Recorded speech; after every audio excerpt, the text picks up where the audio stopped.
ang mga kwento ng pag-ibig, kwento ng buhay at kwento ng pag-asa dito sa Barangay Love Stories. Love Stories.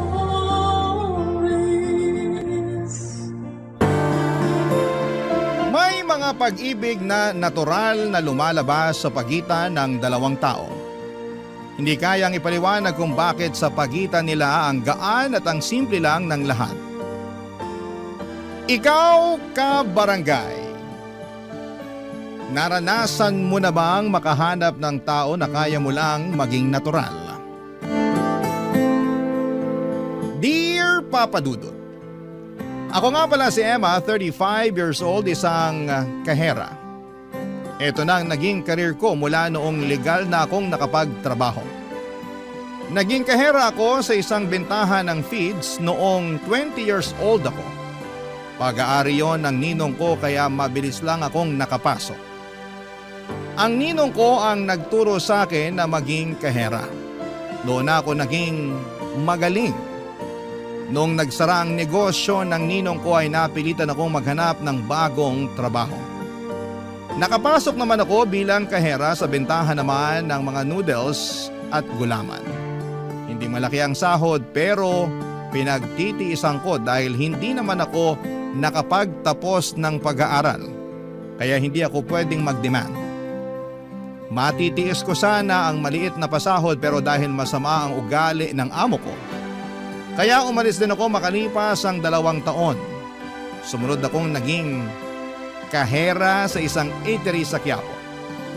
Ayos naman ang pasahod. Ayos din ang amo. Tumagal ako sa eatery na yon ng 5 taon hanggang sa namatay ang boss ko at pinalitan ng kapatid na matapobre. Doon na ako umalis. Nahirapan akong maghanap ng trabaho dahil madalas walang opening at gusto ng karamihan sa mga boss ay mag-hire ng empleyado na nakaabot sa kolehiyo. Pero maswerte akong nakapasok sa isang grocery store sa tulong ng isang dating katrabaho. Binida nito ang galing ko sa pagiging kahera. Maayos ang pasahod sa grocery store na yon at may benefits pa. Sakto lang ang ugali ng amo kahit may top up minsan at marami akong naging kaibigan. Isa na roon ang naging kasabayan ko sa work na si Rudy. Kaedad ko siya at siya ang bagger na nakatoka lagi sa akin, Papa Dudut.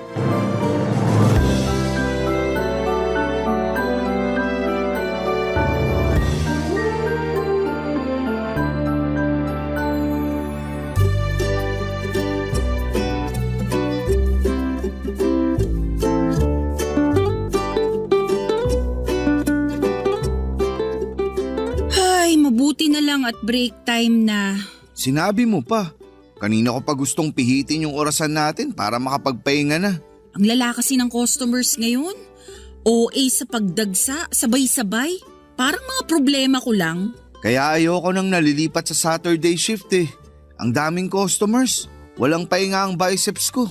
Anong biceps? Puro nga yan taba. Pwede nang ihawin yan sa kanto. Umuo ka na lang. Di mo na lang suportahan ang banat ng paborito mong bagger. Di nag-assume pa nga na paborito ko siya. Pasalamat ka, wala akong lakas para makipagtalo ha. Ako rin naman. Ubus na talaga ang lakas ko kanina pang 10 a.m. Kakasimula pa lang ng shift mo nun ah. Kakasimula ako pa nga lang pero nung nakita ko yung mga customer na pumapasok na, ay naku, bigla akong nalanta. Hayaan mo, ilang oras na lang at makakauwi na tayo. Huwag ka na magreklamo dyan. Ay, hindi ko naman ugaling magreklamo, alam mo yan. Kaya lang ang babastos kasi at feeling entitled yung ibang customers natin kanina eh. Ay, sinabi mo pa. Alam mo ba kanina, yung isang customer natin, 2 sardinas na delata lang ang binili niya. Pero gusto niya pang ipalagay sa malaking karton. Yung karton ng sigarilyo ha. Ah, yung babaeng amoy putok kanina? Grabe yung amoy nun ha. Mukhang diretso kawali na yung kilikili. Amoy nagmumurang sibuyas. Kaya siguro bumili ng sardinas para ready to gisa na pagka-uwi. Hindi ko na napansin kung pinagbigyan mong ikarton yung 2 delata na binili niya. Pinagbigyan ko na. Ang taray eh. Sabi ba naman kasi, customer siya The customer is always right. Kainis. Yan ba ang motto nila sa mga yearbook nila noon? Goal nilang pahirapan lagi ang mga katulad nating nagbibigay ng serbisyo sa kanila? Ganun ka-unfair ang kasabihan na yan para sa mga katulad nating nasa minimum wage. Hindi na nga ako nakasagot kanina kasi si Bossing nasa tabi ko lang. Isa pa yang si Bossing. Kapag umiikot, lahat ng mali natin nakikita. Pero yung sarili niyang mali, bulag siya. Yung nalate ako ng 2 minuto kasi tinulungan ko yung security guard na ipasok yung shopping carts. Tapos sinita niya na agad ako. Hindi man lang ako pinag-explain. Samantalang siya, 2 oras na late dahil may LQ sila ng jowa niya. Pero gusto niya, intindihin natin kasi may pinagdadaanan daw siya. Tao lang daw siya. Ano yun? Siya kaya pag bumabaha, naisip kaya niyang tao lang tayo kaya hindi tayo makakapasok sa work? Tilapia raw tayo. Kailangan nating mag-swim-swim. Walang tilapia ang gustong mag-swim-swim sa tubig ba na may lumulutang na diaper at mga daga. Ay, pero alam mo, hindi naman puro pangit ang nangyari today. Kanina yung senior citizen na customer natin, nakita niya na tagaktak na ako sa pawis. Kaya binigay niya sa akin yung pamaypay na binili pa niyang souvenir sa Manawag Church.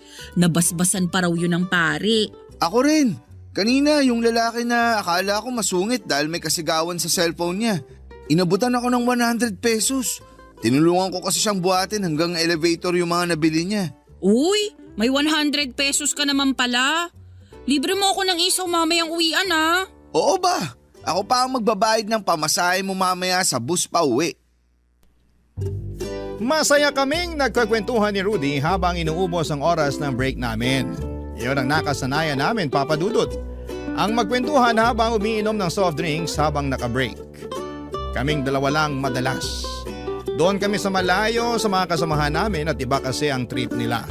Gusto nila ay nagyoyosi o kaya ay binabackstab ang mga ibang mga katrabaho namin. Ayaw po namin ng ganon. Kaya doon kami sa bandang likuran ng mga locker namin at nagpapalipas ng oras. Yun nga ang highlight ng araw ko, Papa Dudut, ang makausap si Rudy kahit papaano kasi gumagaan ang pakiramdam ko kapag kausap ko siya. Nawawala ang stress na nararamdaman ko sa mga customer naming may masasamang ugali. At sabi ni Rudy, ganon din siya sa akin. Kaya sa ilang taon naming nagkasama sa trabaho ay hindi kami pumalya na hindi magkasama tuwing nakabreak kaming pareho. Naging mabuting kaibigan si Rudy sa akin, sa kanya ko nakwento ang mga bagay na itinatago ko sa ibang tao. Lalo na sa pamilya ko. Hindi kasi ako open sa nararamdaman ko sa family ko. Pati mga pangarap ko, hindi ko magawang sabihin sa kanya. Kay Rudy ko lang yun nagawa at nasabi ko sa kanya na pangarap kong maging accountant. Pinagdasal ko na sana ay makakuha ko ng sapat na pera para makapag-aral pero mukhang hindi makatungtong sa kolehiyo ang para sa akin. Hindi accountancy ang para sa akin, Papa Dudut. Naging kahera ko. Yun na siguro ang pinakamalapit sa realidad na katuparan ng mga pangarap ko. Nagkukwenta pa rin naman ako sa pagiging kahera ko. Medyo malapit na rin yun sa pagiging accountant, hindi ba? O malamang niloloko ko lang ang sarili ko.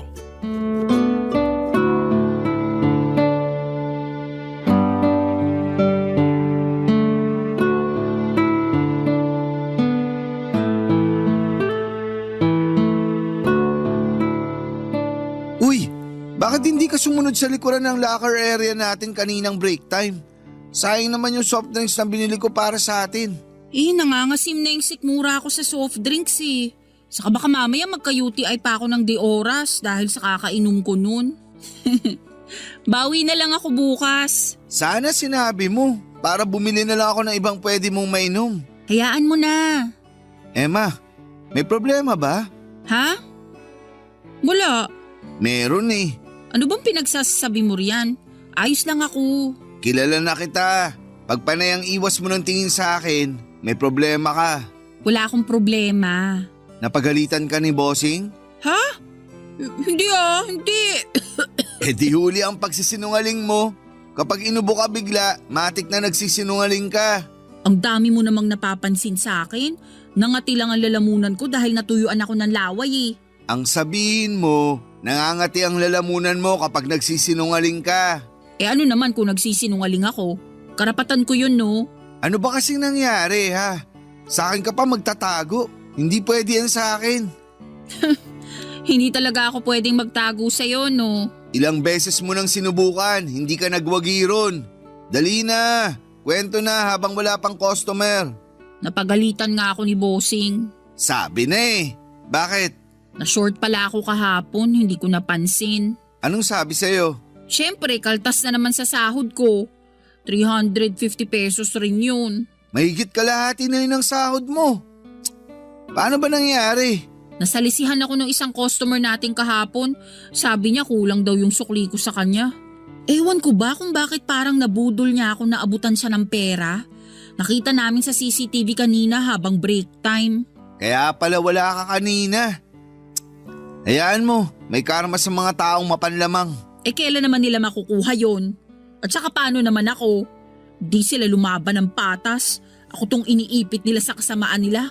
Bayaran pa naman ang bahay sa Sabado. Samahan mo ako mamaya. Uuwi na ako agad mamaya. Gusto ko na lang matulog pagkatapos ng trabaho. Pass na muna sa isaw natin. Hindi mo naman kasi ako pinatapos. Samahan mo ako mamaya para mag-withdraw. Ako na ang sasagot dun sa 350 na nawala sa'yo. Gawin kong 500 pesos para wala nang butal. Wag na, nakakahiya naman sa'yo. May mga kailangan ka rin na pagkagastusan. Itago mo na lang yan. May konting ipon pa naman ako. Nakabayad na rin ako ng upa at nakapagpadala kay nanay. Kunin mo na yung 500 kaysa magastos ko pa sa inuman. Uy, nakakahiya Rudy. Ngayon ka pa nahiya? Alam ko na lahat tungkol sa buhay mo. Mamaya ha, huwag mo akong tatakasan. Samahan mo ako sa ATM. Halos maiyak ako sa sinabi ni Rudy Papadudot. Sinabi ko sa kanya na babayaran ko na lamang kapag nakuha ko na yung OT ko. Pero tumanggi siya. Yun na lang daw ang regalo niya sa akin sa birthday ko. Natawa na lamang ako kasi kakatapos lang ng birthday ko noong nakaraang buwan. Gusto lang talaga niya akong tulungan. Napakaswerte kong naging kaibigan ko si Rudy. Pagkatapos nga ng trabaho namin, binantayan niya ako para hindi raw ako tumakas. Hinila niya ako sa pinakamalapit na ATM at doon ay buo niyang minigay sa akin ng 500 pesos. Nanginginig pa ang kamay kong inabot yon. Panay ang pasalamat ko sa kanya, pero hinila lang nito ng bahagyang buhok ko para sabihing walang anuman. Pagkatapos ay sinamahan na niya akong magabang ng bus na masasakyan ko pa uwi. Habang nasa bus ako noon ay bigla kong naalala lahat ng kwento naman ni Rudy tungkol sa buhay niya. Tulad ko ay kilala ko na rin siya.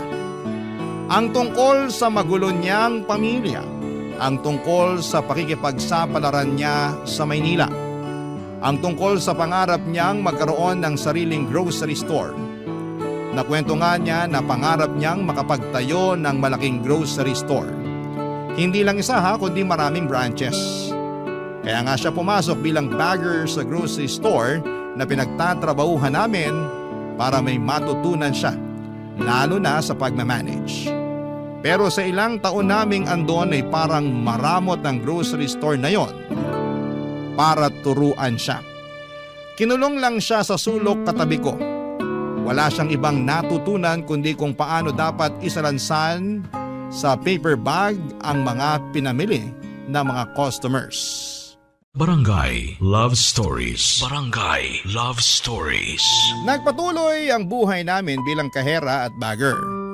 Masaya naman pero maraming pagsubok at lungkot din kaming pinagdadaanan tulad ng ibang tao.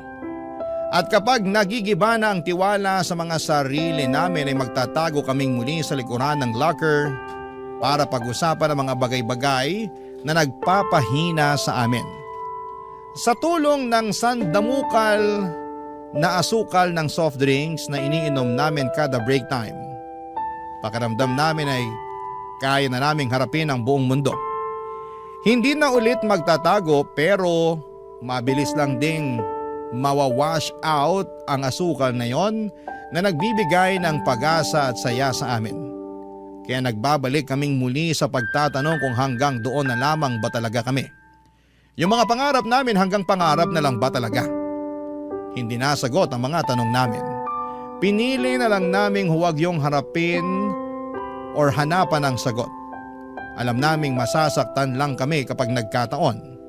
Nagpatuloy kami sa pagpapanggap na ayos lamang ang lahat.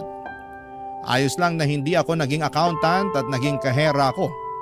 Humahawak pa rin naman ako at nagkukompute ng pera. Okay na siguro yon. Si Rudy siguro'y okay lang sa kanya kung wala pa siya kahit maliit na sari-sari store. Baka kasi hindi pa ready ang skills niya sa pagmamanage ng sarili niyang negosyo. Ang galing naming i-gaslight ang sarili namin Wala namang kaming magawa. Kung hindi namin gagawin yon ay mauuwi lang kami sa kalungkutan. Masisisi niyo ba kami, Papa Dudut?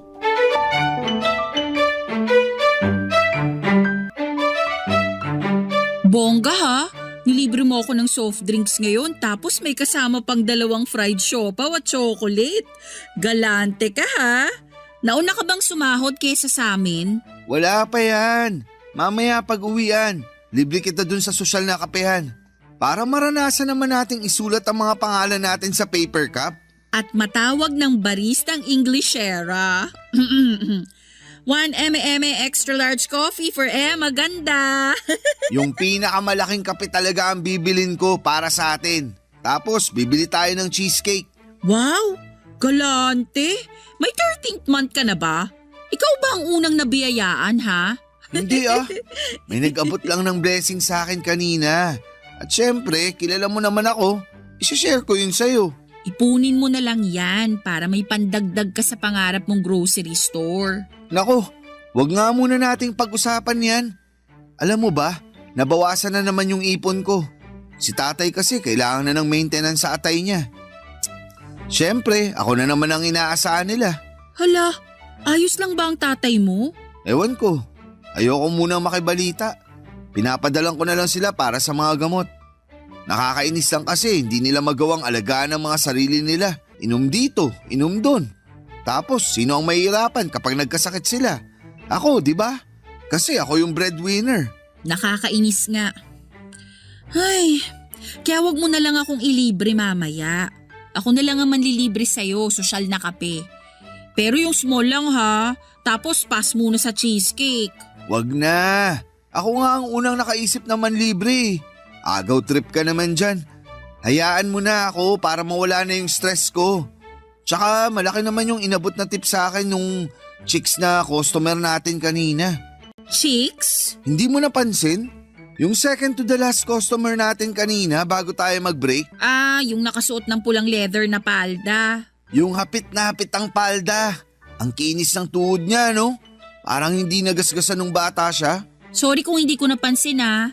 Busy kasi ako magtrabaho kanina. Hindi ko inaatupag ang tuhod ng iba. Ang sungit naman ito. Para nagkakwento lang eh. Siya yung nagbigay ng 500 pesos na tip sa akin kanina. 500 pesos? Kaya sabi ko sa'yo, may lilibre na kita mamaya eh. Ang laki naman.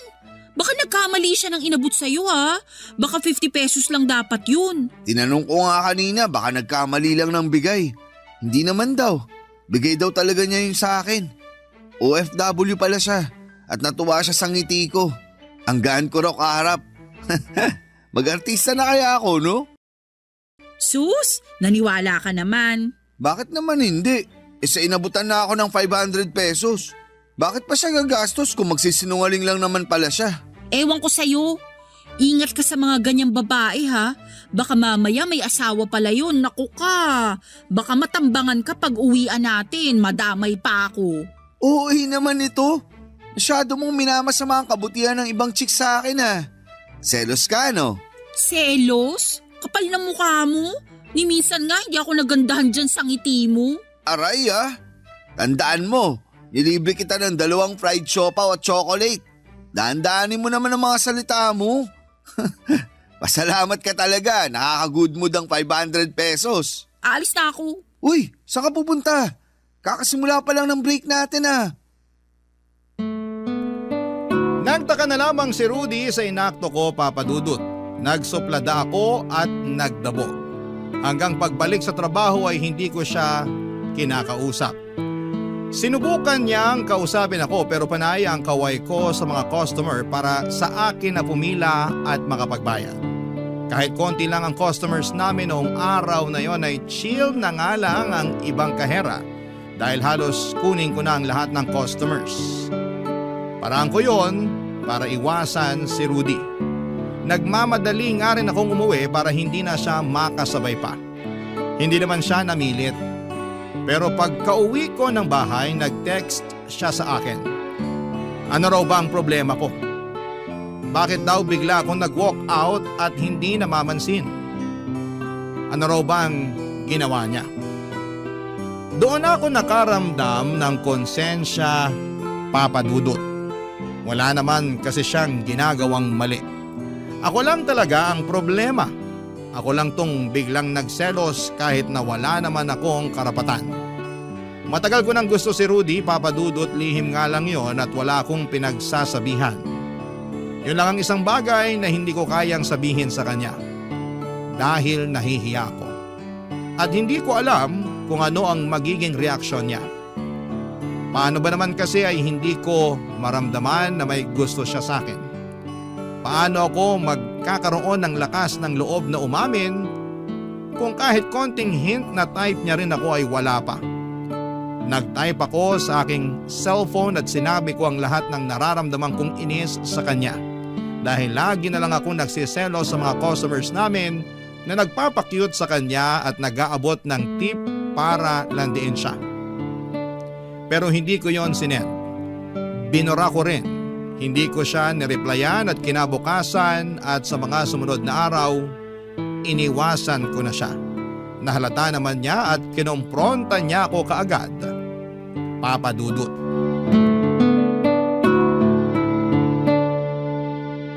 Emma, Oh, anong Umayos ka nga. huwag mo nga akong guluhin, nagtatrabaho ako. Wala namang customer. Kinakalikot mo lang yung cash register eh. Inaayos ko ang pagkakasalansan ng mga pera, bakit ba? Kailan mo pa ginawa yan? Ngayon lang. Bakit may problema? Bakit kaya hindi mo problemahin kung paano ko magsasalansan ng paper bag na mga pinamili ng customers natin? Para good job ka palagi kay bossing. Napapaisip ka ba kay bossing? Balak mo i-advance ang 13th month pay mo. Gusto ko lang gawin ng maayos ang trabaho ko. Ano bang nangyayari sa'yo? Ganito pa rin. Hindi eh. Huwag mo akong lokohin. Panay ang iwas mo sa akin. Tuwing break time, kasama mo si Sunny. Ano naman ngayon kung kasama ko si Nason? Hindi mo nga trip kasama yung mga yun eh. Ayaw mo yung kabastusan nila sa mga kasamaan nating babae tapos lalapit-lapit ka sa kanila. Sana judge ko sila ng maaga. Mabait naman sila. Kaya gusto ko na silang kasama. Kaya ako naman yung iniwan mo, ganon. Ay, wag mo na nga akong guluhin, Rudy. Chine-check ko kung may mga maduduming piso dito sa cash register para maipalit na kay bossing. Manahimik ka na lang dyan o kumuha ka ng mga karton sa stockroom para mag-ready na sa mga customers natin mamaya. Umiiwas ka talaga sa akin. Halata. Ano naman ngayon? Dapat ba ikaw tong lagi kong kausap? Hindi na ba ako pwedeng makipagkaibigan sa ibang katrabaho natin? Puro na lang sa'yo dapat? Hindi ko naman pinagbabawalan na makipagkaibigan ka sa iba. Hindi naman kita kinukulong sa akin. Kaya lang, nagtataka ako kung bakit isang araw, hindi mo na lang ako kinakausap. In-unfriend mo pa ako sa Facebook. Na-unfriend ba kita? Di ko alam eh. Baka may problema lang sa Facebook. May problema? Inad ulit kita, pero hindi mo inaccept ang friend request ko. Busy ako, hindi ako madalas mag-Facebook. Hindi madalas. Kakapalit mo nga lang kanina ng profile picture at cover photo mo eh.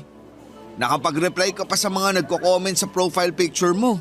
Tapos yung friend request ko hindi mo pinapansin. Di ikaw na ang stalker. Hindi ka talaga sasagot ng maayos. Maayos naman sagot ko ha. Ayaw mo lang tanggapin. Ganun ba? Sige, sorry. Ako na tong mali. Sorry kung nagwo-worry ako kung bakit bigla ka nagbago sa akin. Sorry kung masyado akong concerned sa'yo at sa pagkakaibigan natin. Okay, thank you. Pwede na ba akong bumalik sa pag-check ko ng maruruming barya para matapos na ako? Okay. Kung ako sa'yo, Pumunta ka na sa stockroom para kumuha ng mga karton. Maghahanap na naman ng mga customer natin ng... Hindi na kailangan. Si Sunny na lang ang utusan mong kumuha ng karton. Hindi na siyang nakatokang bagger sa akin. Kinausap ko na si bossing kanina kung pwede ako makipagpalit ng kahera. Payag naman siya. Doon na ako kay Claire. Papa Dudut, hindi ako agad nakapagsalita sa sinabi ni Rudy. Nakipagpalit na pala siya ng kahera at kay Claire pa, Papa Dudut. Maharot yung babaeng yon. Nakakainis. Matagal nang may gusto si Claire kay Rudy, alam naming pareho ni Rudy yon. Pinagkakalat nga ni Claire sa trabaho na type nito si Rudy. Pero hindi lang gumagawa ng move si Rudy para ligawan niya si Claire. Dahil masyadong busy si Rudy na kasama ako at hindi kami nalalayo sa isa't isa. Pero dahil iniiwasan ko na siya at nagpalit siya sa nakipagpalit siya ng kaherang si Claire, malamang ay may chance na silang dalawa. Wala na ako sa eksena eh. Naiinis ako noon pero nagkunwari na lamang ako na wala akong pakialam sa mga nangyayari. Pero hindi yon totoo. Dahil sa kakaisip ko sa paglipat ni Rudy, hindi ako nakapag-focus sa trabaho. Ang dami kong pinavoid. Napagalitan tuloy ako ni Bossing. Nakita ni Rudy na sinisigawan ako ni Bossing dahil sa mga pagkakamali ko. Hiyang-hiya ako noon at hindi ko magawang tignan si Rudy. Noong uwian ay sinubukan akong lapitan ni Rudy para i-comfort tulad ng dati kapag pumapalpak ako sa trabaho. Pero tinulak ko siya para makalayo sa akin. Sumakay ako kaagad ng elevator, umiyak ako doon. Mabuti na lamang at mag-isa ako sa loob ng elevator, kaya nagawa kong pakawalan ng sama ng loob ko. Hindi kay Rudy kundi sa sarili ko. Naiinis ako sa sarili ko dahil ako naman tong dahilan ng gulo sa pagitan namin ni Rudy. Ako naman tong unang umiwas pero parang ako yung biktima. Hindi ko na maintindihan ang sarili ko, ganito ba kapag nagmamahal ka? Papa Dudut. Barangay Love Stories. Barangay Love Stories. Pinanindigan ko na lamang ang pag-iwas kay Rudy. Nagkunwari akong okay. Nagkunwari akong masaya na si Sunny ang bagong bagger ko. Kahit halos araw-araw akong naha-high blood dahil ang daldal niya masyado at hindi inaayos ang kanyang trabaho. Pati ako'y nadadamay din sa kapalpakan niya sa work. Nagtitimpi lamang ako. Hindi dapat mahalata ni Rudy na hindi ako okay na si Sunny ang bagger ko. Samantalang sila ni Claire, ayon, masaya at kitang-kita ang harutan nila. Nakakabwisit tignan.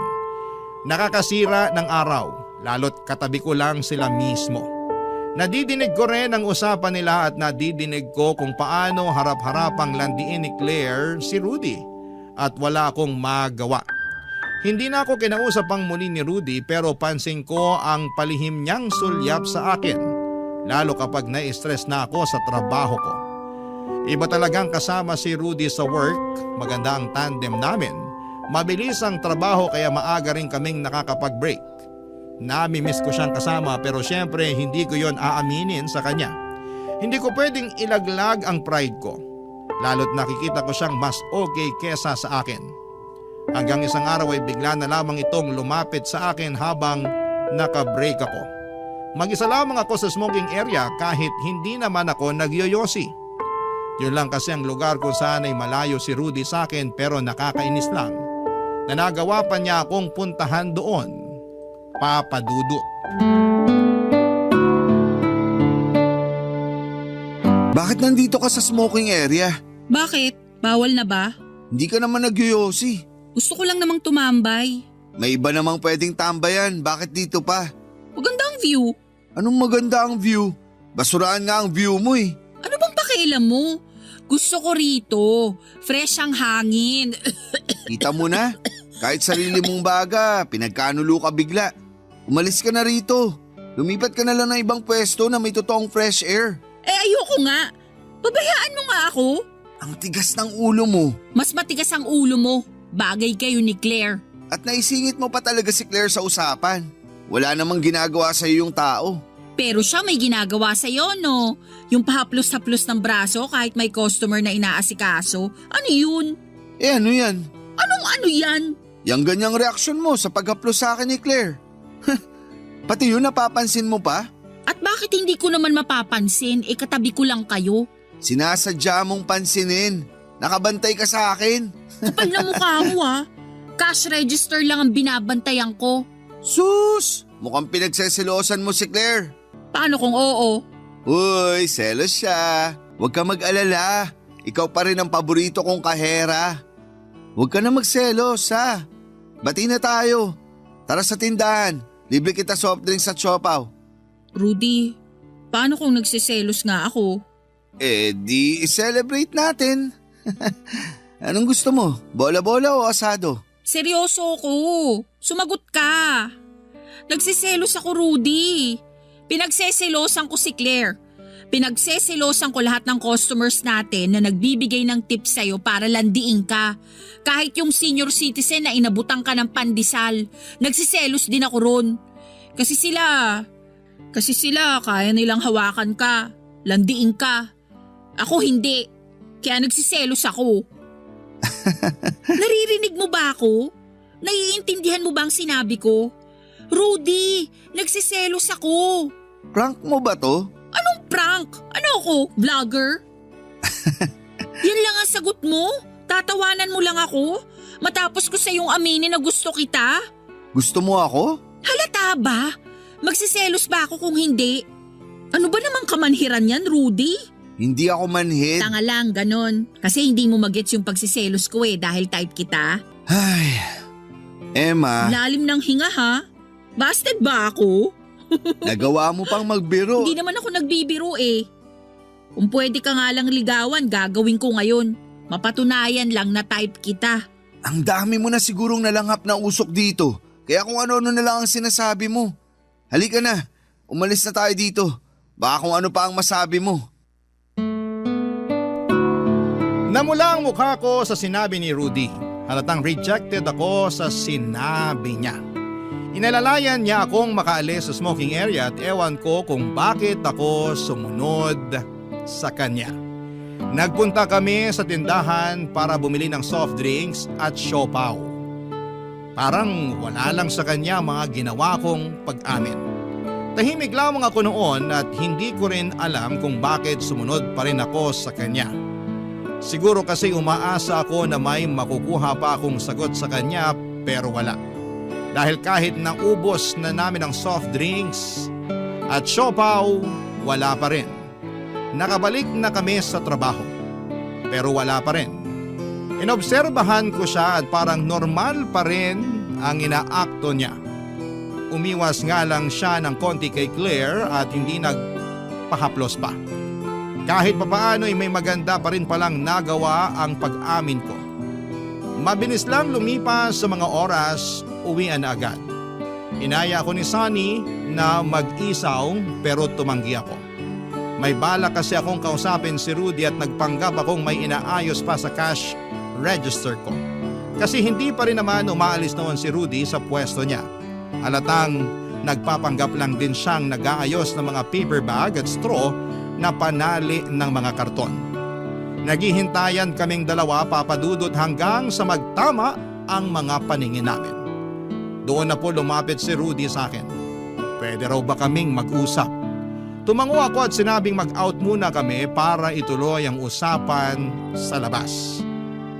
Kabado ako sa kahihinatnan ng usapan namin, pero sana may sagot na siya sa ginawa kong pag-amin.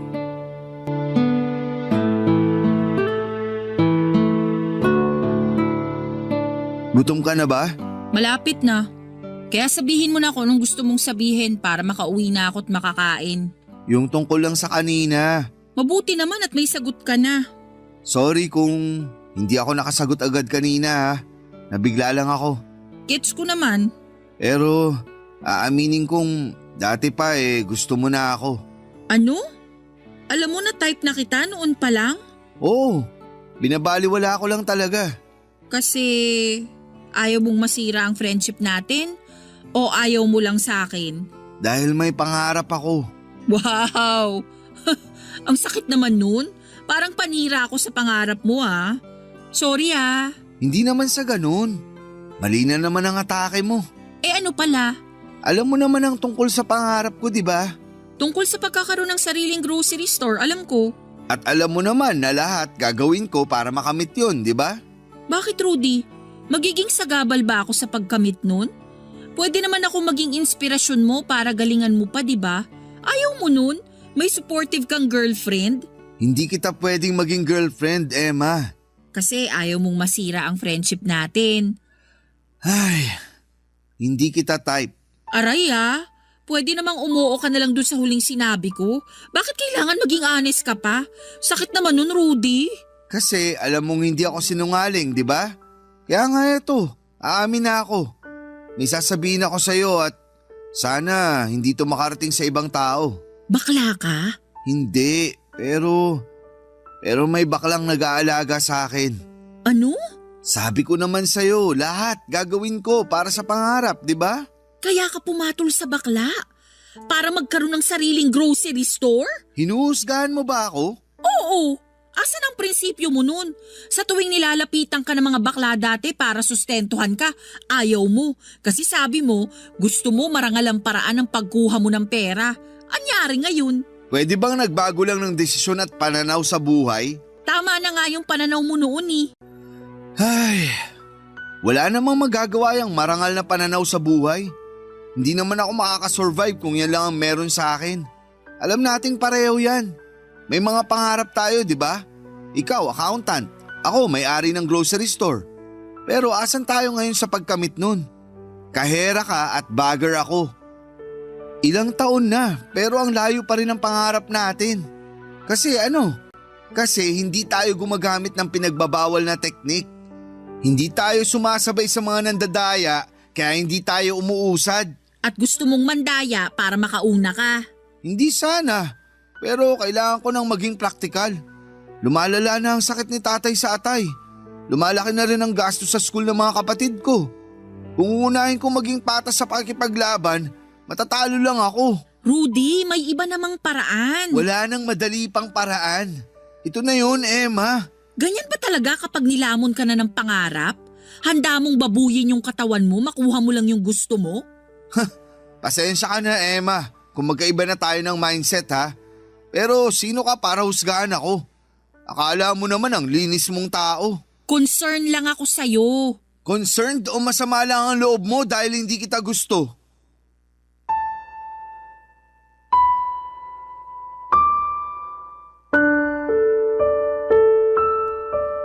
Papadudod sinampal ko si Rudy dahil sa huli niyang sinabi. Nasaktan ako sa sinabi niya. Parang hindi ko na siya kilala. Nawala na yung Rudy na may pakialam sa feelings ko.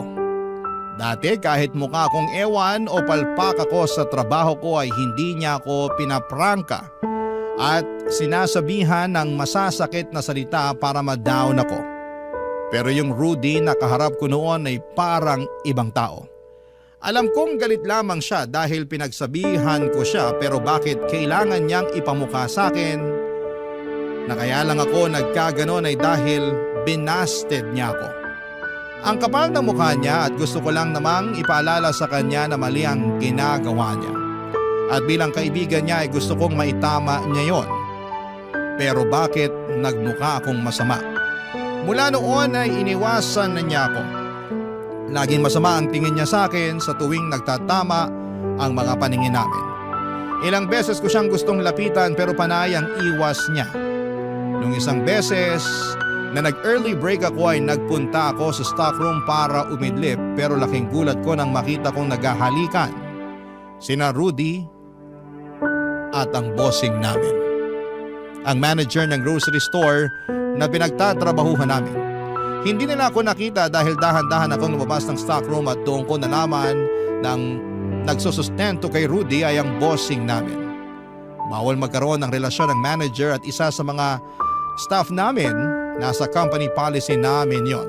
Nanginginig akong bumalik sa cash register para ituloy ang pagtatrabaho na parang wala akong nakita.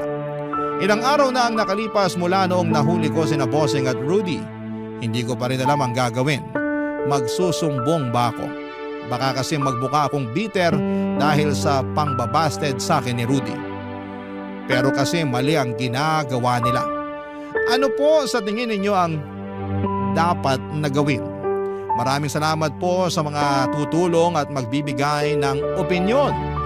Ang inyong forever kapuso at kabarangay, Emma. Nalilito pa rin sa live ang ating kabarangay. Ano kaya ang maipapayo mo sa kanya? Ibahagi mo yan sa ating comment section para mabasa rin niya.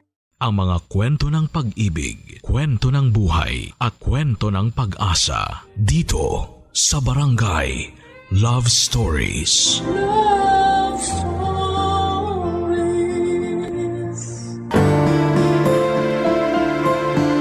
Nauubos ang pasensya ngunit hindi ang pagmamahal.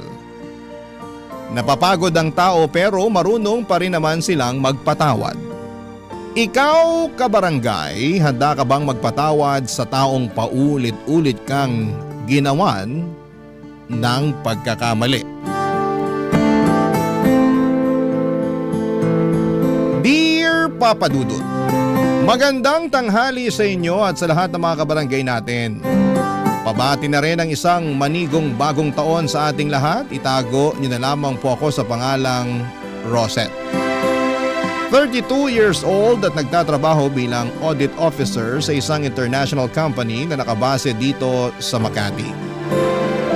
Avid listener na talaga ako ng programa ninyong Barangay Love Stories since pandemic at ngayon lang ako naglakas ng loob na mag-email ng aking istorya sa inyong istasyon. Bago ako magpatuloy ay gusto ko lang ding sabihin na ang pinaka-paborito ko sa lahat ng mga istorya na tinatampok ninyo ay yung pong tungkol sa pamilya. Relate kasi ako lalo na katulad ng iba nating letter sender ay hindi rin perpekto ang pamilyang kinabibilangan ko. Nakakalungkot lang dahil sa tingin ko ay pinakamalala na yung sa amin.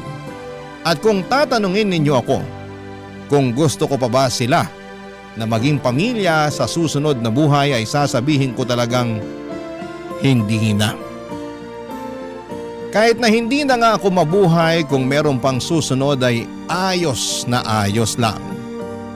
Magsisimula ang lahat noong 2018 kung saan ay paalis ang tatay kong itago na lang natin sa pangalang Noel para mag-OFW sa Italy.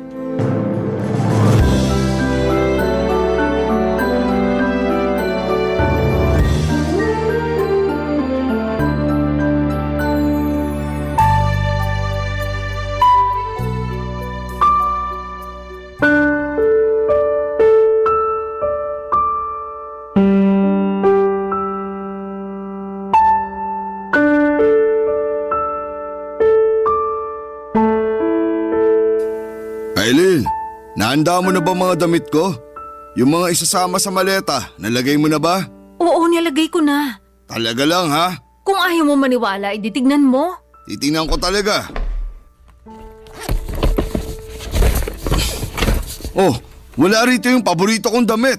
Nandyan. Wala nga. Tingnan mo. Halika rito, dali. Ay teka, wag mo namang guluhin yung mga nakatupi. Paanong hindi guguluhin? Hinahanap ko nga rito yung sinasabi mong damit ko na nandito. Alin ba kasi yon? Oh, kita mo na? Wala talaga rito yung paborito kong damit. Kahit kailan ka talaga, wala kang kwenta. Sobra ka naman magsalita. Sobra raw. Totoo naman sinabi ko ah. Oh, pagbuksan mo yung kumakatok. Oo na. Anak, ikaw pala. May kailangan ka ba sa amin ng papa mo? Tatawagin ko lang po sana kayo para sabihin na nakapagluto na ako ng tanghalian natin. Kaya lang, hindi pa ako nakakalapit sa pinto naririnig ko na yung sigaw ni Papa.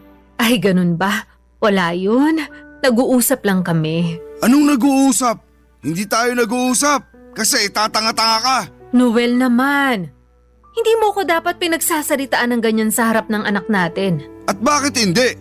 Nahihiya ka? Ewan ko sa'yo. Ano po bang problema? Yan kasing nanay mo, pinag-iimpake ko ng mga damit at gamit ko. Tapos hindi pa pala nalalagay yung paborito kong damit sa maleta. Sabi na nandyan na raw. Oh, nung hinanap ko, wala naman. Bakit kasi hindi na lang ikaw ang mag-empake para alam mo kung ano-ano yung mga ilalagay mo? Ayoko nga. Nakakatamad kayang gawin yan. Tsaka ikaw yung babae. Dapat ikaw gumawa niyan. Mali naman po yata yung katwiran niyo, pa. Anong mali doon? Sige nga. Kahit na si mama ang babae, kayo naman yung aalis. Siguro dapat, imbis na pagalitan niyo siya at pagsalitaan ng kung ano-anong masasakit at hindi magaganda, tulungan niyo na lang siya para alam niyo rin kung ano yung mga dadalhin niyo. Akala ko ba matalino ka? Po? Akala ko matalino ka. Kasi graduate ka naman ng kolehiyo at may maayos na trabaho. Pero bakit parang pulpul ka rin mag-isip katulad ng mama mo? Sobra naman po kayo magsalita. Hindi ako sobra. Kayo ng mama mo, masahol pa sa bugok mag-isip. Alam niyo, hindi na talaga tama yung pananalita niyo sa amin ni mama, ha? Hindi porke tatay ko kayo, hindi ko na kayo papatulan. Sumusobra na kayo. Rosette, huwag ka nang sumagot. Bakit hindi po? Grabe magsalita yang si Papa. Akala mo kung sino? Hindi naman talaga ako kung sino sa pamamahay na to. Baka nakakalimutan mo na ako ang nagpapasok ng pera rito. Ako nga ang nagpaaral sa'yo at nagtaguyod sa pamilya natin. Bakit niyo po sinusumbat sa akin yan? Bilang padre de pamilya, responsibilidad niyo naman talagang buhayin kami. Aba, Totoo naman po yung sinabi ko. Saka baka nakakalimutan niyo rin. Simula nang makapagtrabaho ako, ako na ang nagbabayad sa lahat ng gastusin natin dito sa bahay. Dahil panay sideline lang kayo sa trabaho niyo sa auto supply. Kung kailan lang kayo sipagin, saka lang kayo pumapasok. Pasalamat na lang kayo kasi kaibigan niyo yung may-ari kaya hindi pa rin kayo tinatanggal hanggang ngayon. at sinusumbat mo naman sa akin ngayon yung bagay na yan? Bakit po hindi? Nauna kayong manumbat. Pwede ba tumigil na kayong dalawa? Yang anak mo ang pagsabihan mo.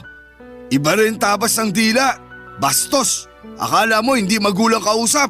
Kung bastos ako, kanino pa ba ako magmamana? Sa inyo lang naman ako nabastos din. Anong sinabi mo? Ano ba? Hindi ba kayo titigil? Rosette, huwag mo na sabing sagot-sagutin ang papa mo. Si Papa naman po ang nauna. Kahit na. Kaya namimihasa siya na pagsalitaan tayo ng hindi maganda kasi lagi niyong pinalalagpas. Wala rin naman patutunguhan kung papatulan ko pa. Mabuti pa kumain ka na doon, Noel. Baka gutom lang yan. Mabuti pa nga kumain na ako kaysa makipag-usap sa inyong magnanay. Kumain ka na rin doon, anak. Tatapusin ko muna itong pag-iimpake ng mga damit ng papa mo. Ayaw ko pong kasabay kumain si Papa. Tutulungan ko na lang kayo dyan. Papa Dudut, hindi yun ang unang beses na trinato ng tatay ko ang aking nanay ng hindi maganda. At nalulungkot ako dahil parang hinahayaan lamang ni Mama na ganon ang gawin sa kanyang pakikitungo ng magaling kong ama. Palibhasa ay hindi kami ang unang pamilya ni Papa. Pangalawa lamang kami matapos niyang makipaghiwalay sa una niyang kinasama kung saan ay nagkaroon sila ng isang anak, ang ate ko. Hindi ko na matandaan kung paano nagkakilala ang mga magulang ko, Papa Dudut. Basta sinabi lang ng nanay ko na hiwalay na ang tatay sa dati niyang kinakasama. Nabuntis siya sa akin at sa bunso naming lalaki at nagsimula na silang magsama. Kaya lang, umira lang pagiging babaero ng tatay ko. Ilang beses na namin siyang nahuli ng mama ko kaya naging on and off ang pambababae niya.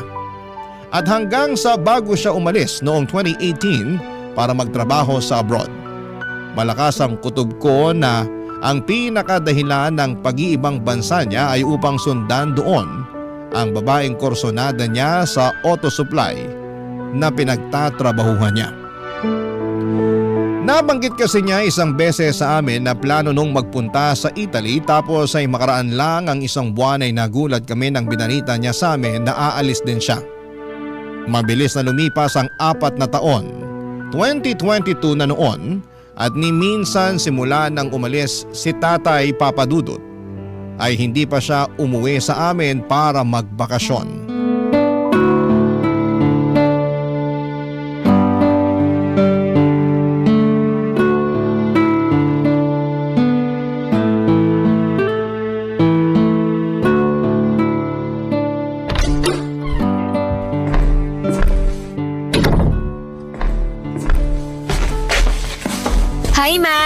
na po ako. Oh, nak. Magmano ka muna. Mano po? Kumusta? Late ka na namang nakauwi. Na-traffic ka ba? Opo, grabe na talaga rito sa Pilipinas. Ang lala na ng traffic. Kaya nga eh. Napanood ko sa 24 oras kanina. Bumper to bumper na naman daw lalo dun sa may EDSA. Maupo ka muna dali. Sige po. Siguradong gutom ka na. Ipaghahain kita para makakain ka na. Wag na po kayong tumayo. Mamaya na po ako kakain. Ha? Bakit mamaya pa? 10:00 na ng gabi. Medyo busog pa naman po ako. May pa-pizza po sa office kanina. Pinamerienda nung nag-birthday. Nakarami rin ako ng kain kasi paborito ko yung flavor. Kaya busog pa po ako. Sigurado ka?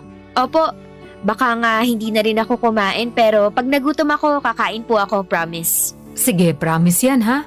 Opo, ma. Ayoko nang nalilipasan ka ng gutom lalo na may pagkain naman tayo. Huwag po kayong mag-alala. Takot kaya magutom tong anak nyo. Dapat lang. Kahit na sumasala tatay nyo sa pagpapadala, ay sinisiguro kung may budget yung pagkain natin. Hindi na naman po ba nagpapadala si Papa? Eh yun na nga anak. Katatapos lang namin mag-usap. Ngayon lang bago ka dumating. Nagsabi na magpapadala raw muna siya sa nanay niya dun sa Bicol para matapos na yung bahay nila. Panay daw kasi reklamo yung nanay niya na lagi na lang daw tayong inuuna. Nakalimutan na raw yata sila dun. Grabe naman sa nakalimutan. Saka natural, dapat naman talaga tayong unahin ni Papa dahil pamilya niya tayo. Ayun na nga. Pero pamilya rin naman niya yung nanay niya. Tsaka kilala mo naman ang papa mo. Hindi rin nun matitiis yung magulang niya. Pero bakit mawawalan po tayo ng padala? Sa lagay, ibibigay niya lahat ng sweldo niya kina Lola? Hindi rin naman. Pero yung dati niyang kinakasama, nangihingi rin ng sustento. Tsaka yung isang pinsan ng tatay mo na sobrang close niya umuungot ng pa-birthday sa anak niya magdedebu.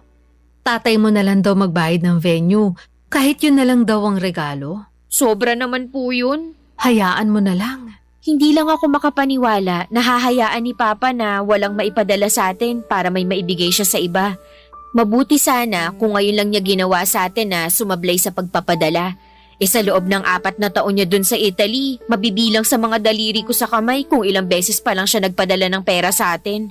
Malapit na tuloy akong maniwala na imbento lang niya yung mga dahilan niya. Anong ibig mong sabihin? May kutob po ako na sa ibang tao niya ginagastos yung pera niya. 'Di ba kasama niya sa trabaho yung babaeng kursunada niya na katrabaho rin niya dati sa auto supply? Ayoko sanang isipin na may milagro silang ginagawa dun. Pero kilala naman po natin si Papa. Sa totoo lang, matagal nang sumagi sa isip ko yan simula nang gustuhin niyang sumunod dun sa Italy. Nakakainis talaga si Papa. Hindi niya na kayo nirespeto. Hayaan mo na anak. Ang mahalaga na lang sa akin ngayon gampanan pa rin niya ang pagiging tatay sa inyo. Hindi ko na naman mababago yung ugali niyang yan. Mukha nasa dugo na talaga niya ang pagiging babaero. Ang hirap pa rin hayaan, Ma. Basta ako, nagpaubaya na lang nung paulit-ulit niya na akong niloloko. Pero hindi niyo pa rin siya nagawang hiwalayan. Hanggang ngayon, tinitiis niyo pa rin yung ugali ni Papa. Bakit po ganun? Kayo lang naman ang kapatid mo ang iniisip ko. Lalo nag-aaral pa kayo nun. Kaya nga nung nagdesisyong umalis ang papa mo papuntang Italy, nakahinga ako ng maluwag. Kasi hindi ko na siya makakasama araw-araw dito sa bahay natin. Pero ewan ko pa rin po. Ano bang ewan mo pa rin? Wala po. Siguro hanga lang ako sa inyo dahil natiis niyo ugali ni Papa. At kahit na hanggang ngayon hindi pa rin maayos trato niya sa inyo, pinagpapasensyahan niyo pa rin siya. Nagpaubaya lang naman ako. Pero hindi pa naman ako manhid. Aminado ako na nasasaktan at nalulungkot pa rin ako sa trato sa atin ng papa niyo. Lalo na sa'yo, anak. Pero wala akong hindi kayang tiisin. Mapanatili lang na buo ang pamilya natin.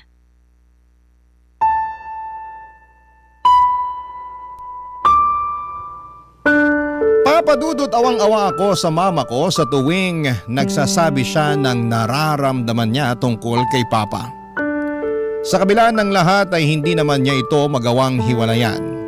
Kahit na may hinala na kami na ang pinakadahilan kung bakit hindi kami inuuwian ng tatay namin ay dahil sa babae nito ay pinagkibit balikat lamang ni mama ang lahat.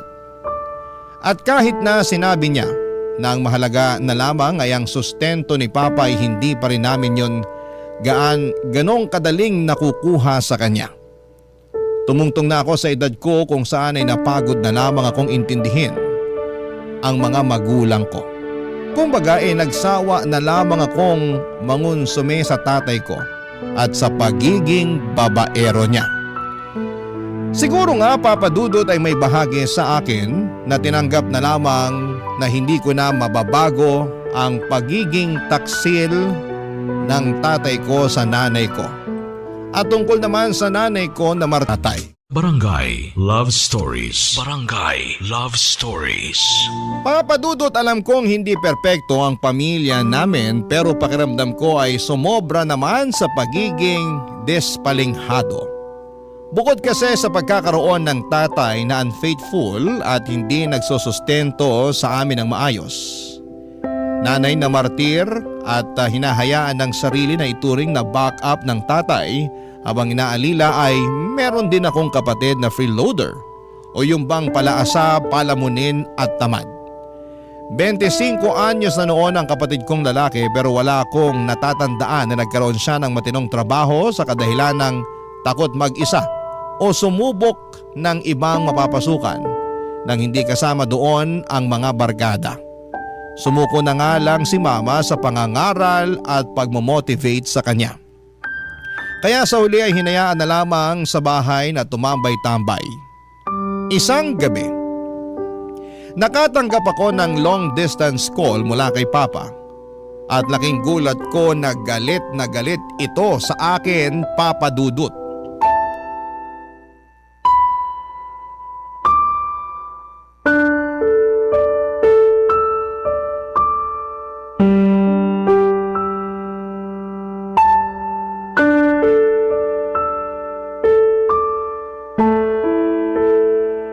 Ano yung sinumbong sa akin ng kapatid mo?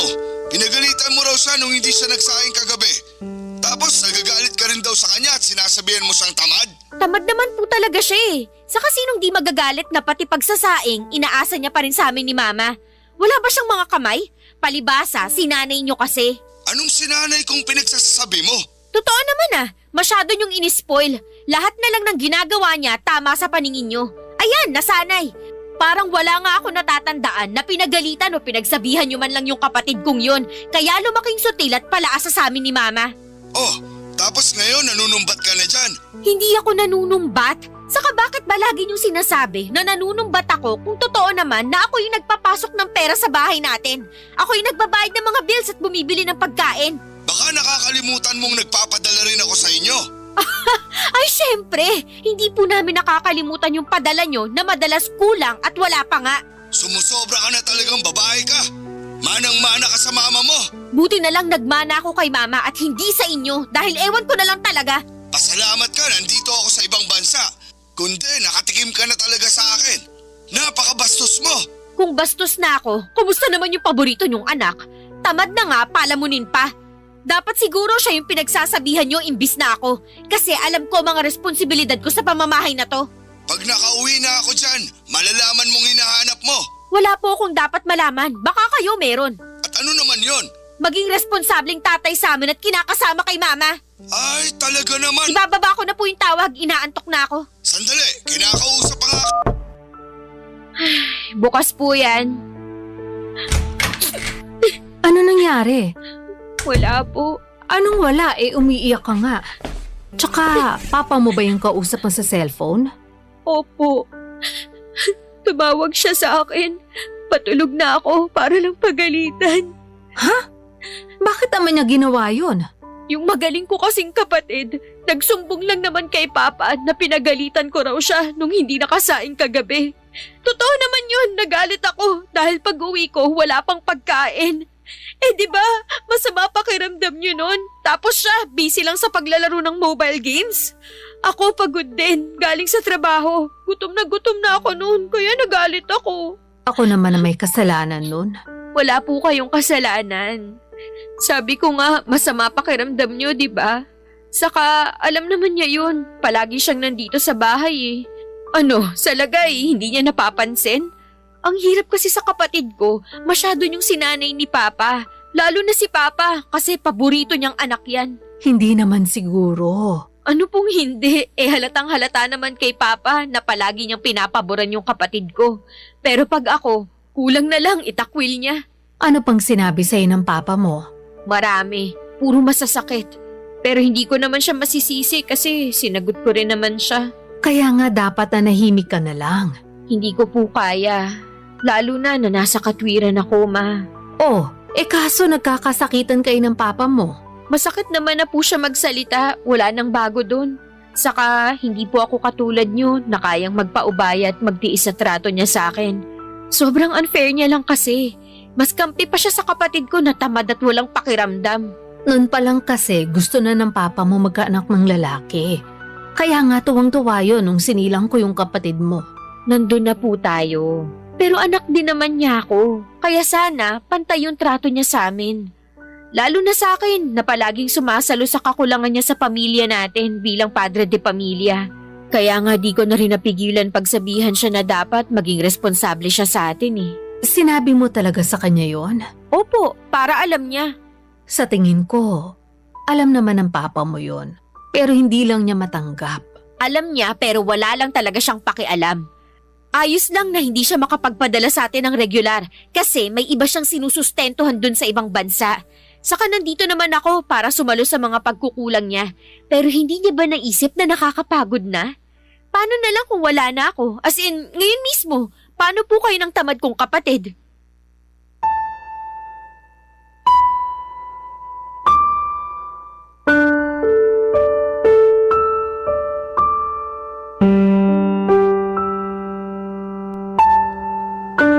Papadudot sobrang sama ng loob ko sa tatay at kapatid ko ng mga panahong yon. Para nila akong pinagtulungan. Masakit din sa akin na pinaramdam ng sarili kong ama na mayabang ako dahil may trabaho ako at tumutulong sa mga pangangailangan namin sa bahay. Pakiramdam ko tuloy na mga panahong yon ay napakawalang kwenta ko kahit na ginagawa ko naman ang lahat para itaguyod ang pamilya namin. Bagay na hindi nagagawa ng maayos ng sarili kong ama. Simula ng gabing yon ay nagising ang natutulog kong galit para sa tatay ko. Feeling ko ay nagsama-sama na lahat ng mga sama ng loob ko. Simula papadudot ng pabayaan niya kami at ng babae siya. Naging malayo din ang loob ko sa kaisa-isa kong kapatid dahil halatang paborito siya ng tatay namin. At ang tanging kakampi ko na lamang sa bahay ay ang mama ko. Sa kanya ko sinasabi lahat-lahat. Pero noong nag-2024, aminado ako na nalimitahan ako sa lahat ng bagay. Papadudot hindi rin kasi nakagagaan ang loob ko. Lalo na at nakikita ko na mabigat din ang pinagdaraanan ni nanay mula sa tatay kong wala naman sa hulog at walang pakialam sa amin.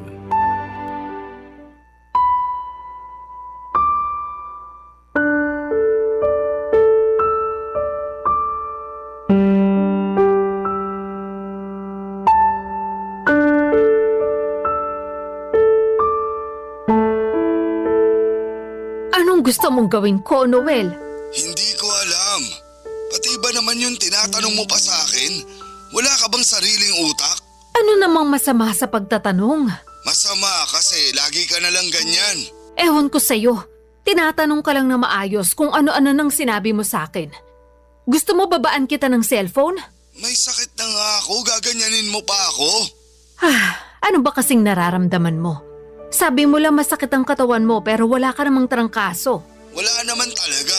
Uminom ka na ba ng gamot? Oo, nawawala naman yung sakit pero bumabalik din. Akala ko nung una dahil lang sa bigat ng trabaho. Pero hindi, pabalik-balik na.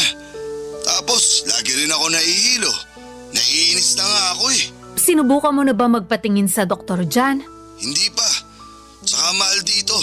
Nangihinayang ako sa gagastusin ko. Noel naman, kung may nararamdaman ka na hindi na nadadala ng gamot, pumunta ka na sa doktor. Hindi ka ba nakakaintindi? Sinabing mahal dito magpagamot. Anong gusto mong gawin ko? Wala naman akong kapangyarihan para pagalingin ka. Ay nako, ewan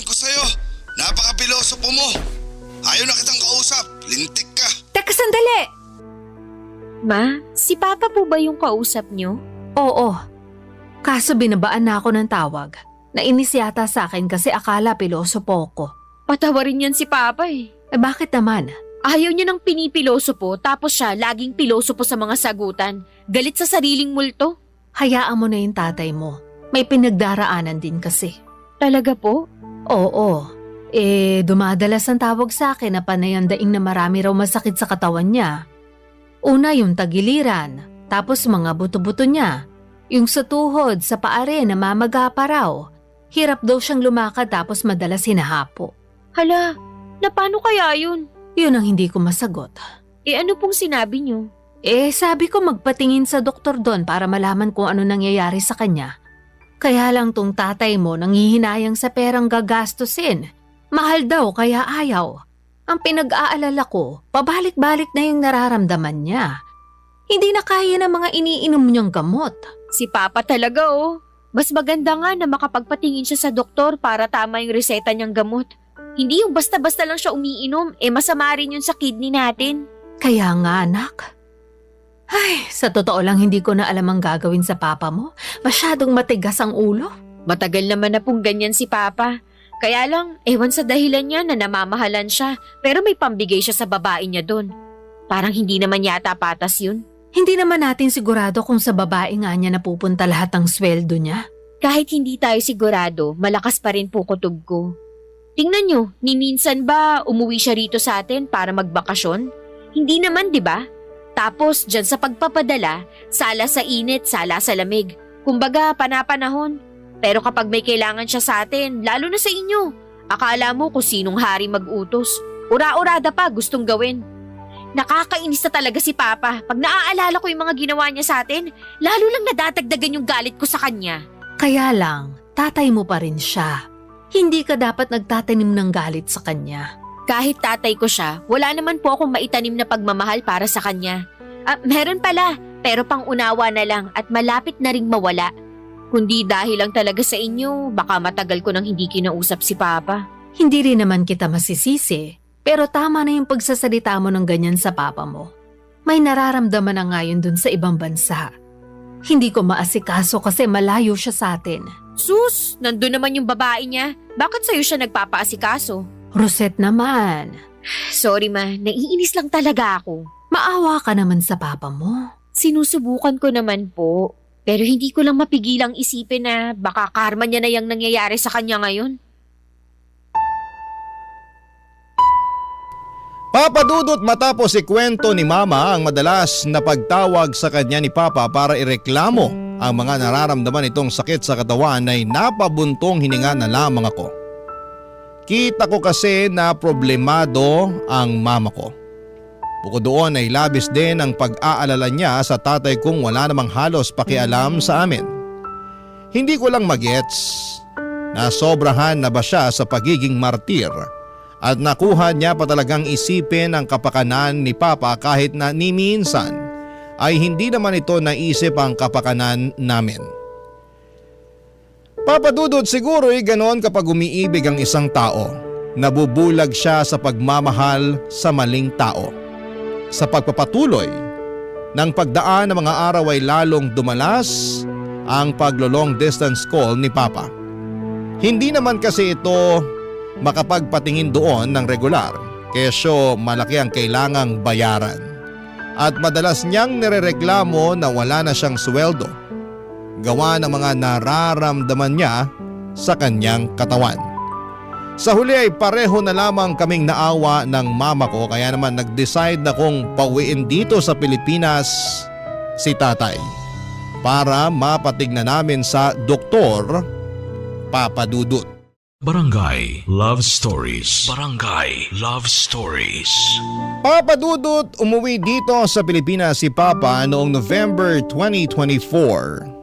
Pinagamot namin siya at natuklasan namin na may iba't iba siyang sakit na iniinda. Una na doon ay yung thyroid niya, diabetic din siya at may mga karamdaman tulad ng fatty liver. Mataas din ang kanyang uric acid. Kaya lagi niyang narereklamo na madalas ay sumasakit ang kanyang katawan. Hindi naman problema ang pampapagamot sa tatay ko dahil beneficiary ko siya sa insurance o yung HMO ng aming kumpanya. Kaya nga mas pinili niya na dito magpagamot para makalibre siya. Pero ang usapan, babalik pa rin siya sa abroad dahil hindi pa naman siya tuluyang nag-resign sa pinagtatrabahuhan niya. Kahit nagalit ako sa tatay ko ay aminado akong naaawa ko sa kanya lalo na ng mga panahong personal ko nang nakita na umaaray siya sa mga masakit na bahagi ng katawan niya. Kita ko rin ang panlulumo niya matapos naming matuklasan sa mga examination at laboratory test na ginawa sa kanya ang mga sakit niya. Naisip ko nga na hindi magiging madali ang gamutan ng tatay at tama ako dahil marami-rami ring gamot ang nireseta sa kanya ng doktor niya, Papa Dudut.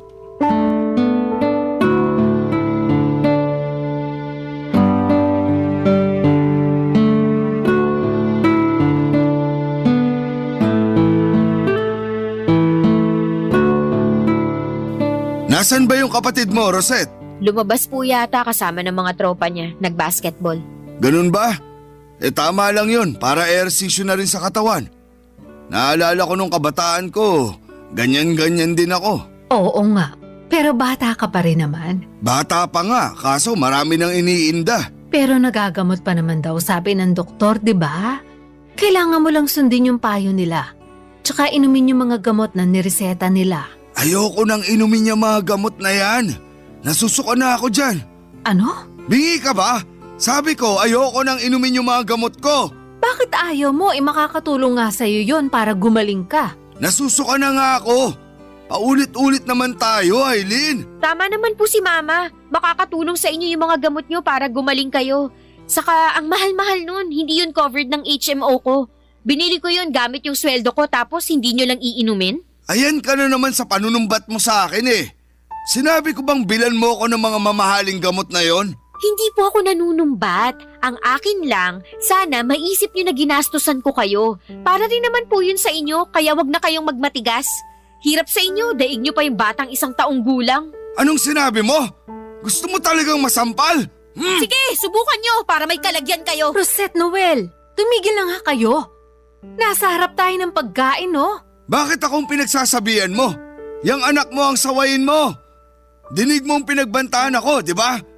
Hoy, Rosette, bakit?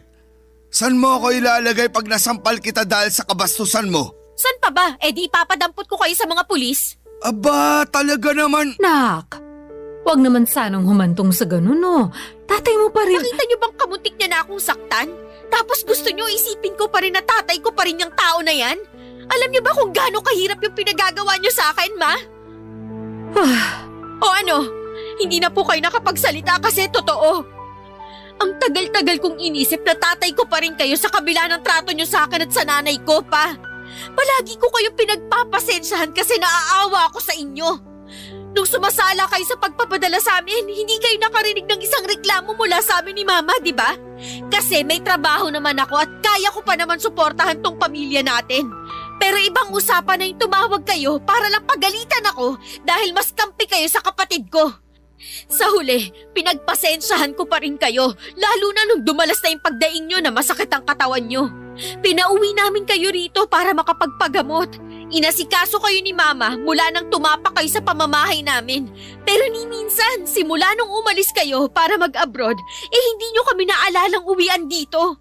Tapos ngayon, ginastusan ko kayo sa mga gamot nyo para lang sabihin yung hindi nyo naiinumin kasi nasusuka kayo? Anong klaseng utak po ba meron kayo? Sagutin nyo ako! Bakit nananahimik kayo dyan bigla? Diba? Lagi kayong hindi nauubusan ng mga katwiran? Kahit nga bulok na at baluktot, tinutuwid nyo pa rin kasi ayaw na ayaw yung pinagsasabihan kayo. Anak naman, tama na, please. Huwag mo nang pagsalitaan ng ganyan yung papa mo. Walang mali sa mga sinabi ko sa kanya. Saka, ayan na naman kayo sa palagi niyo akong inaawat kapag nagsasalita ako ng totoo kay Papa. Minsan, hindi ko mapigilang isipin na mas kampi pa kayo sa kanya kaysa sa akin. Hindi totoo yan. Wala akong kinakampihan sa inyo ng papa mo. Hindi ko na alam kung maniniwala pa ako sa inyo eh. Mas martir pa kayo kaysa sa mga bayani natin. Mabuti pa, matulog na po ako. Nawalan na ako ng gana kumain. Papa Dudut, 2 linggo lang ang leave ni Papa pero masasabi ko na hindi talaga mabuti ang ilang araw pa lang na pagsasama namin sa iisang bubong. Kung umasta kasi siya, akala mo ay kung sinong don sa pamamahay namin. Harap-harapan niyang inaalipin si Mama kahit na maliit na bagay tulad ng pagkuha ng tubig niya at sa pag-abot ng remote ng TV na pwede naman niyang gawin ay inuutos pa sa nanay ko. Mabuti sana kung baldado siya. Baka pwede ko pang palagpasin pero hindi naman. Madalas din silang magkampihan ng kapatid kong tamad kaya na-stress kami ng nanay ko. Sobrang sama ng loob ko dahil imbes na maging mapayapa ang pansamantalan niyang pag-uwi sa bahay ay naging magulo pa. Kaya nga hindi ko na napigilang makapagsalita ng masakit sa kanya noong minsang nagkasagutan kami. Marami ako naisip ng mga panahong yon. Una ay kung bakit sa dinami-dami ng pamilya sa mundo, sa ganitong klaseng pamilya pa ako napabilang. Napakamalas ko naman kung ganon. Mabilis na nagdaan ng araw, mas naging mabigat sa akin ang pananatili ng Papa sa bahay. Kaya para maiwasan na uminit ang ulo ko sa kanya ay madalas akong nag-overtime sa trabaho. Para kung makauwi man ako sa amin ay tulog na sila at gano'n na lang din ang gagawin ko. Maaga rin akong umaalis upang maiwasan na magpang-abot pa kami. Tuluyan ako na wala nang pakialam sa tatay ko kahit na magkasama pa kami sa iisang bubong ng mga panahong yon, Papa Dudut.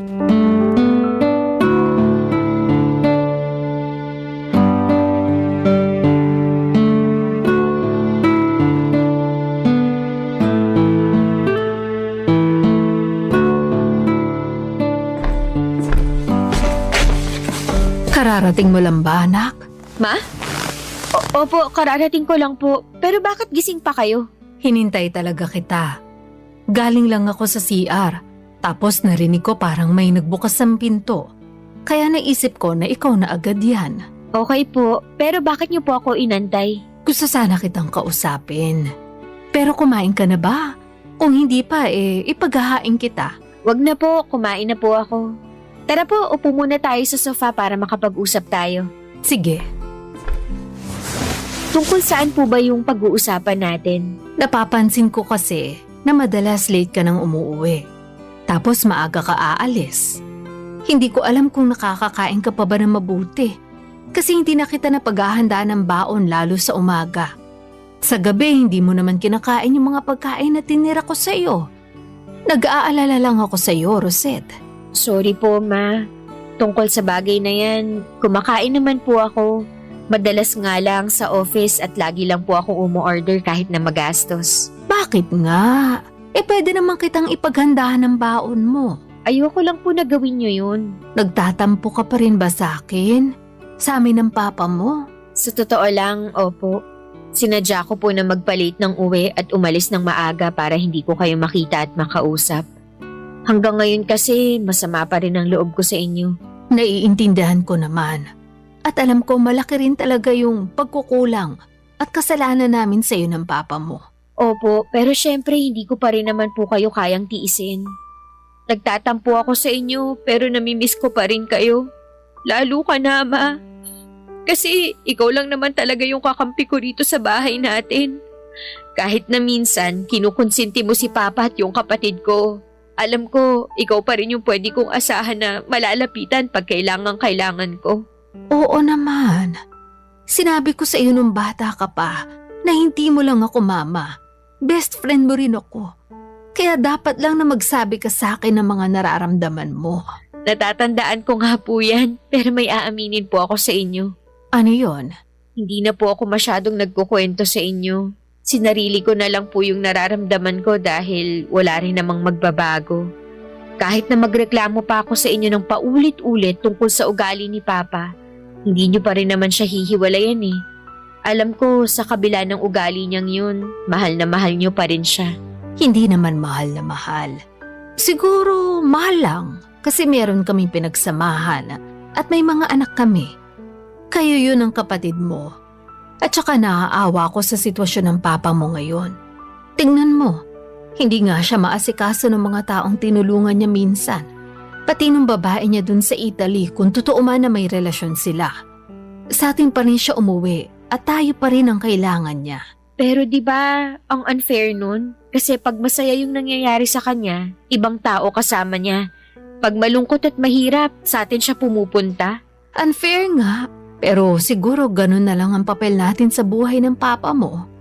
Kaya nga hindi rin kita masisi nung pinagsalitaan mo siya ng masakit. Sa tingin ko natauhan din naman siya, pero hindi lang niya kayang aminin. Yan ang hirap kay Papa, masyadong ma-pride. Oo, at kahit na siya pa ang magmukhang masama, hinding-hindi niya ibababa yung pride niya. Pero huwag ka mag-alala, kinuusap ko na naman siya. Ano pong pinag-usapan niyo? Marami. Sinumbat ko sa kanya lahat-lahat ng mga hinanakit at sama ng loob na kinimkim ko. Simula pa lang nung araw na nagloko siya. Sinabi ko rin ang mga kapabayaan niya sa atin. Wala na akong pakialam kung may nararamdaman siya kasi mas matalas pa rin naman ang dila niya kung makapagsalita sa atin. Kahit na may sakit siya. Ano pong sabi ni Papa? Wala, natahimik. Tapos nun umalis na ako para maligo. Grabe, iba pala sa pakiramdam kapag nailabas mo lahat ng mga kinikimkim mo. Nung matapos ako maligo, nakita ko nagluluto ng tanghalian. Gulat nga ako kasi hindi naman niya yung ginagawa simula nung umuwi siya rito sa atin. Kung ako yung nakakita, baka magulat din ako. Pero hindi po ba kayo natakot? Natakot saan? Kasi baka nilagyan niya ng lason yung pagkain niyo matapos nung lahat-lahat ng mga sinabi niyo sa kanya. Sobra ka naman. Biro lang po. Pero masaya po ako na sa wakas nasabi niyo na kay Papa yung mga bagay na dapat niyang marinig mula sa inyo. Oo nga eh. Naisip ko na lang na kung magbabago siya, edi mabuti. Kung hindi, mabuti pa rin. Dahil hindi tayo naging kasing sama ng ugali niya. Lalo ka na anak, sa kabila ng mga pagtitiis mo sa papa mo. Salamat na rin kasi may anak siyang katulad mo. Sana ma-realize si Noel kung gaano siya kaswerte sa'yo. Papa Dudut, hindi ko napigilang maluha sa huling sinabi ni Mama. Nakagagaan ng puso na para bang bigla na lamang naglaho yung tampo ko sa kanya noong mga nakarang araw. Pagkatapos naming mag-usap, pinaghain niya ako ng hapunan kahit na busog pa ako ng mga oras na yon. Pinilit kong ubusin yung niluto ni Mama para sa akin. At aminado ako na naiiyak talaga ako sa bawat subo ko. Kinabukasan, sakto walang pasok kaya nag-decide ako na ilabas sila ni Papa. Himala naman at tumigil na sa pagreklamo ang tatay ko at kahit na nandun pa rin yung pagiging ma-pride niya, ay nasasaway na siya ni Mama. Yun ang unang beses na lumabas kami bilang isang pamilya. Sa kasalukuyan ay nakabalik na sa Italy si Papa at tuloy-tuloy naman ang pag-inom niya ng maintenance medicine niya. Palagi rin kasi siyang minomonitor ni Mama. Nag-aaway pa rin sila lalo na at hindi pa rin mamatay-matay ang isyo ng pambababae ni Papa. Pero hindi na lamang masyadong dinidibdib ng mama ko yon. Kaya nga para pansamantala niyang makalimutan ang sakit sa ulo na hatid ni Papa ay nilalabas ko na lamang siya para malibang. Oo, nakakainis kasi parang tumatandang paurong si tatay. Pero ayoko namang guluhin ang buong buhay ko sa pangungon sumi sa kanya. Mas nakafocus ako ngayon kay nanay at sa sarili ko at tungkol naman sa kapatid kong bunso ay freeloader pa rin siya. At walang ambag sa bahay kundi ang magreklamo. Buti na lang at hindi pa siya nakakabuntis dahil baka palayasin ko na talaga siya. Maraming salamat po Papa Dudut, sakaling mapili po ninyong i-air ang storya ng buhay ko. Ang masasabi ko lang sa mga kapwa ko breadwinner at pareho ng pinagdaraanan sana ay mas maging magaan ang susunod na taon para sa atin. Dahil deserve nating maging masaya. at mabuhay sa isang stress-free environment. Hanggang dito na lamang po ang sulat ko. God bless and more power sa Barangay Love Stories. Ang inyo forever kapuso at ka-Barangay Rosette. Barangay Love Stories. Barangay Love Stories. Ako, gigil na gigil talaga ako sa nangyayari sa kwento natin. O ikaw, kabarangay, kumukulo rin ba dugo mo? Pwede kang mag-iwan ng comment sa ating comment section. Nagustuhan ng iyong napakinggan? Ituloy yan via live stream sa www.gmanetwork.com/radio.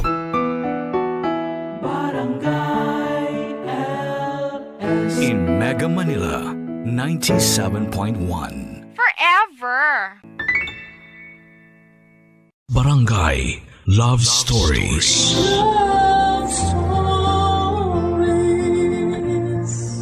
Ating mga Pilipino, ang mga taong nasa 30s ay laging inaasahang may pamilya o kasintahan na. Kalimitan kasing inuhusgahan ng mga taong wala pang love life lalo na kapag matanda na sila. Ikaw, kabarangay, naranasan mo na bang magkaroon ng kapareha sa buhay o hanggang ngayon ay wala ka pa ring kasintahan? Dear Papa Dudut, matandang dalaga, ito ang karaniwang ipinaparamdam sa akin ng mga kamag-anak na meron ako tuwing nagkakaroon kami ng family gathering. Lagi kasing kasama sa mahabang listahan ng mga interview portion ang mga katanungan kung may boyfriend na ba ako o kung kailan ako magpapakasal. Minsan nakakasawa na ring sumagot sa paulit-ulit na tanong. Pero para sa inyo, Papa Dudut, ay sasagutin ko ulit ito. Single po ako hanggang ngayon. 38 years old na ako pero hindi ko pa rin naranasang magka-boyfriend. Totoo naman ang tawag nila sa akin, isa akong old maid. Pero nakakabanas lang kapag ipinapaalala pa nila sa akin ang pagiging mapag-isa ko sa buhay. Tawagin niyo na lamang po ako sa pangalang Adi, Papa Dudut. Sumulat ako sa inyo dahil sa isang pangyayari sa buhay ko na tingin ko ay bagay na i-share sa inyong programa. May bigla po kasi akong naalala. Marami pong tumakbo sa isipan ko mula noong makita ko na gawing live action series yung isang sikat na anime sa GMA. Nangyari tong bahagi ng buhay ko na ito mahigit 10 taon na ang nakakaraan. Ang ikukwento ko po ay tungkol sa akin at sa kaibigan kong si Jules. College ako noon nung una kong nakilala si Jules. Payat, average height at average looking din siya. Ganyan ang first impression ko sa kanya nung una ko siyang makita. Nasa cafeteria ako noon at busy sa panonood para pumatay ng oras habang naghihintay ako sa pangalawang klase ko noong lapitan ako ni Jules para abalahin.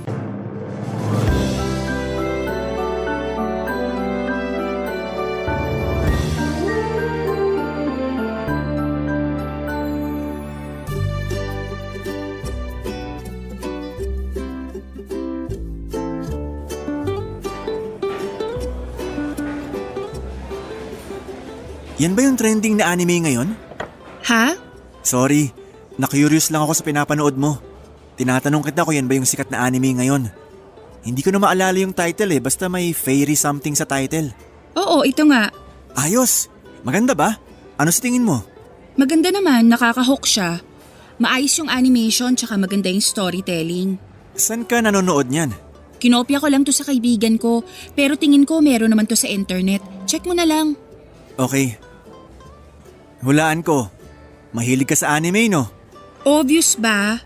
Galing ko, no? Nakita ko kasi na may sticker ka ni Ichigo Kurosaki na nakadikit sa laptop mo. Okay, galing mo. Salamat. Ano palang pangalan mo? Ako si Adi, 4th year college, anime lover. Favorite color ko, green. At ayoko sa mga taong madaldal. May tanong ka pa ba? Ang haba naman ng pangalan mo. Ako pala si Jules. 4th year college din ako. Hello Jules, may pinapanood kasi ako. Pwede bang mamaya na lang tayo mag-usap? At saka sino ka ba? Ang sungit mo naman. Gusto ko lang namang makipagkaibigan eh. Hanap ka na lang ng iba dyan. Hindi ko kailangan ng kaibigan. Eh ikaw gusto ko eh.